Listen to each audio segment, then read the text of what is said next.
Guys, gotta excuse the lighting right here where I'm working at, but I'm going to do a little semi unboxing. I've actually already unboxed everything because I wanted to go ahead and assemble it and the frame part of it anyway. So what we got here is a MARK4, and I actually got this from MAK4 or MAK4, don't know how you pronounce it, and the actual drone on the website says MAK4, which I guess is a knockoff, I'm not for sure, but for $25.99 you can't beat the price of this frame. I know I seen it on the deal starting the Black Friday. Comes with all these nice prints, some stack guards to go on it, and a GPS mount for the back of the drone. I'm actually putting some heavy motors on this thing, and they're the Brotherhobby 2806.5 by 1300 kV. I'm building this as a 7-inch long range slash freestyle. I don't freestyle that much, but I figured for the price of it, I wanted to go ahead and build me a long range. I got some goggles X with the ORT 3-turn helicals. I'm going to be putting the walksnail GT kit on this build, and I'm going to have a GPS on it with the Betaflight firmware, since they're coming out with the come out with the altitude hold and position hold now.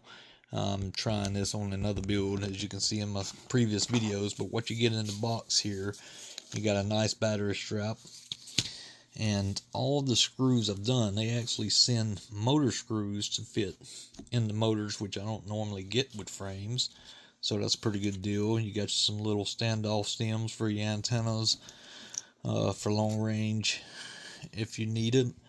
Little tips to go on there and make them look nice, as this print in the back has its inserts for the antennas to come out. You also got an old style antenna mount here with the GPS, and also on the bottom of the unit you got your arm guards for landing pads, and you've got some old style dampeners is what I call them, but I guess it'll help you land, but they're to help with vibrations as well. This is the way we used to do it when we had vibrations on the old flight controllers and couldn't get the drones to act right when they had vibrations in them. Got a battery pad for the top, and also I don't use a GoPro, but you got a GoPro mount in there if you're one of those guys. I'd rather depend on my walksnail video for that. I'm going to be putting the Goku 30x30 stack on this unit because I really like these Goku stacks with the VTX switch on there.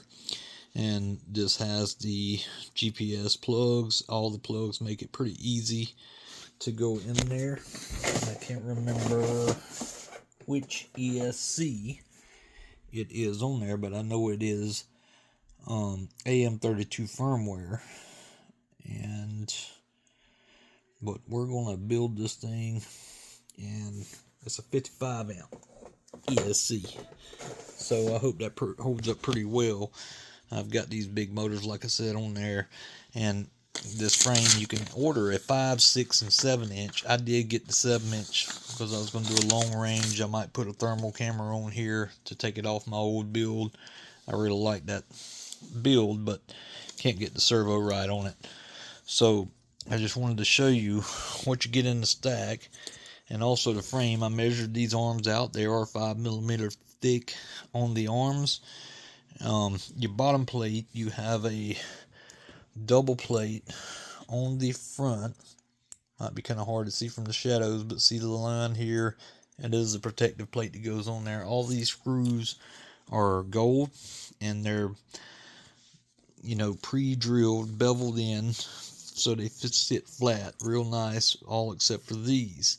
It comes with the stack screws, and every screw and standoff in here, I know you got at least one extra ones, because I'm done. I got the build together, and I have all this extra. I even have one extra motor screw, And these are the heavy duty motor screws, so you won't have trouble stripping them out. I hate the little screws to put motors on where they strip out all the time.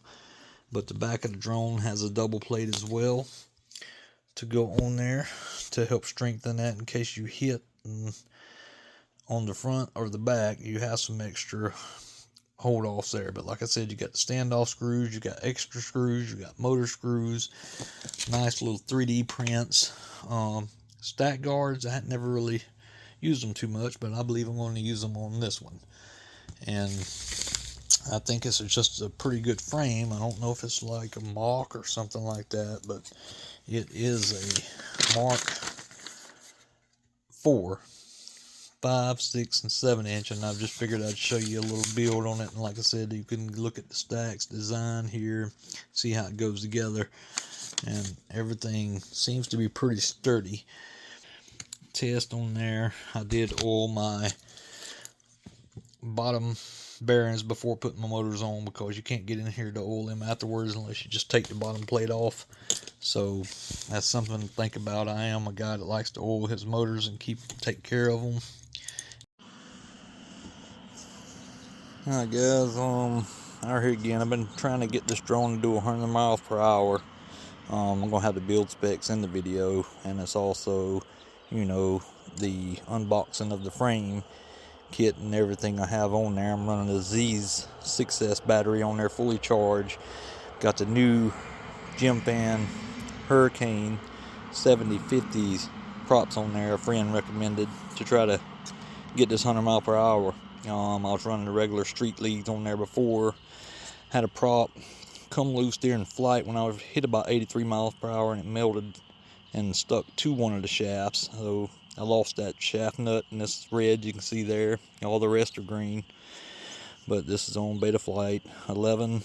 Got the GPS with all the altitude hold, all that good stuff on there. I've been bashing it around pretty good during test flights. Even got a few little nicks from rocks from trying to turtle flip in my GT camera, but it's still not affecting the video too much. This mount in the back has the antenna, GPS, and the receiver antenna all together, but I don't think this affects it at all. I done seen a pretty far flight on this thing, a little bit further than it needs to be, but it's got the ability to get out there, and a lot of power.